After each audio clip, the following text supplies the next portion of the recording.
방송인 박나래 씨가 각종 논란이 불거진 지 12일 만에 직접 자신의 입장을 밝혔습니다. 안녕하세요. 개고먼 박나래입니다. 많은 분들에게 걱정과 피로를 누린 점 무겁게 받아들이고 있습니다. 사실관계를 차분히 확인해야 할 부분들이 있어 법적 절차를 진행 중에 있습니다. 현재 수많은 얘기들이 오가고 있지만 또 다른 누군가가 상처받거나 불필요한 논쟁으로 번지는 것은 제가 원하는 것이 아닙니다. 저를 아껴주셨던 많은 분들에게 감사드리며 더 이상의 논란을 만들지 않기 위해 이 영상 이후로는 관련 말씀을 드리지 않도록 하겠습니다. 감사합니다. 자, 구체적인 해명 대신에 법적 절차를 밟기로 했다, 이런 입장을 밝혔군요. 네, 그렇습니다. 박나래 씨가 오늘 영상 입장문을 통해서요, 이 논란 12일 만에 모습을 드러냈습니다.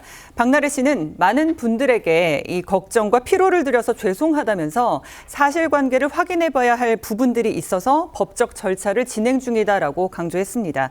그러면서 누군가를 비난하거나 책임을 따지기 위한 것은 아니다. 그리고 누군가가 상처받거나 불필요한 논쟁으로 번지지 않기를 바란다고 말을 했고요. 이 영상 이후로 관련 발언은 하지 않겠다라고 덧붙였습니다.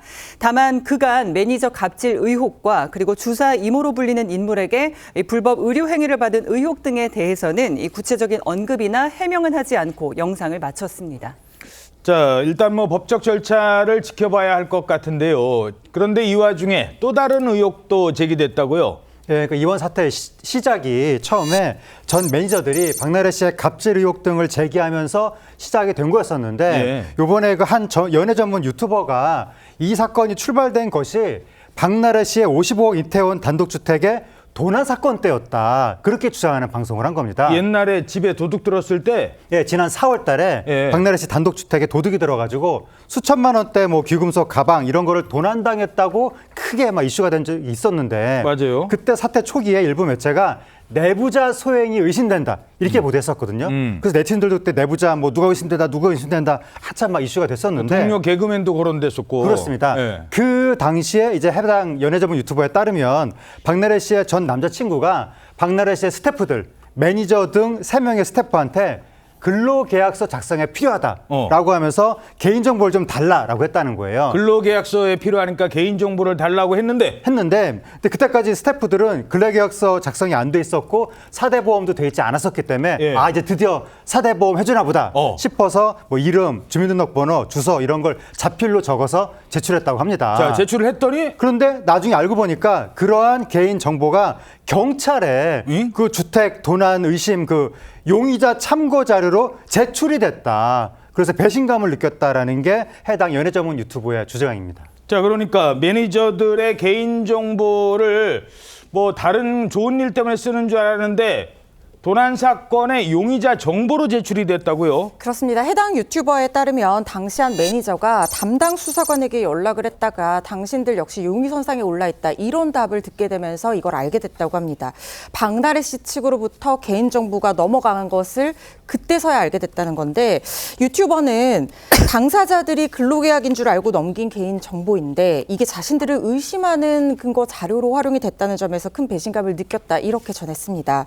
그동안 이 박나래 씨의 갑질 등을 참고 지내왔었는데 도둑으로 의심받기까지 하고 계약서 써준다고 개인정보 가져갔는데 이걸 피의자 정보로 제출을 했다라는 점에서 감정이 크게 상했다라는 얘기를 하고 있는 상황입니다. 자, 그런데 도둑 잡고 봤더니 전혀 모르는 사람이었잖아요. 그렇습니다. 실제 검거됐던 범인은 박나래 씨와 아무 관계가 없던 제3자 외부인의 소행이었습니다.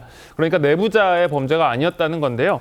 당시 붙잡힌 범인은 박나래 씨의 집인 줄 모르고 침입했다라고 진술을 했고 또 다른 집에서 절도를 저지르다가 붙잡힌 전력도 있습니다. 당시 훔친 물건을 팔기 위해 이 작물로 내놨던 것도 확인이 되는데 이 공판은 내년 1월 12일로 예정이 돼 있습니다. 자, 근데 김지훈 변호사님, 아까 이제 박나래 씨가 법적 절차를 밟겠다라고 했거든요. 그렇습니다. 그리고 다른 얘기는 않겠다라고 했는데 그럼 어떤 법적 절차가 남아 있는 거예요? 현재 이제 박나래 씨가 이제 고소를 당한 건은 휘말린 건이 한 6건 정도 되는 걸로 보이는데 이 중에서 이제 피고소건이 뭐 특수상해라든지 명예훼손, 정통망법 명예훼손, 뭐 의료법 위반 이런 건들이 있고 이제 고소를 한 건은 공갈죄 관련된 범죄가 있습니다. 박나래 씨 측에서 한 건? 그렇습니다. 예를 들면 이제 뭐 협박을 해서 금전을 요구했다 이런 취지인데요. 만약에 나중에 법적 대응을 한다고 하면 이 공갈건에 대해서 이제 쟁점이 될 것이고 이 쟁점은 금전 지급을 요구했다고만 해서 이제 공갈죄가 되는 게 아니라 그 어떤 정당한 근거가 없는 상태로 아주 협박이 그 정도가 굉장히 지나쳐야 되거든요. 그 외에도 만약에 박나래 씨가 이 매니저들의 폭로가 뭐 명예훼손이다라고 판단을 한다면 이 공익성 요건에 따라서 사실적시로 인한 명예훼손으로 법적인 공방이 오갈 가능성도 있습니다.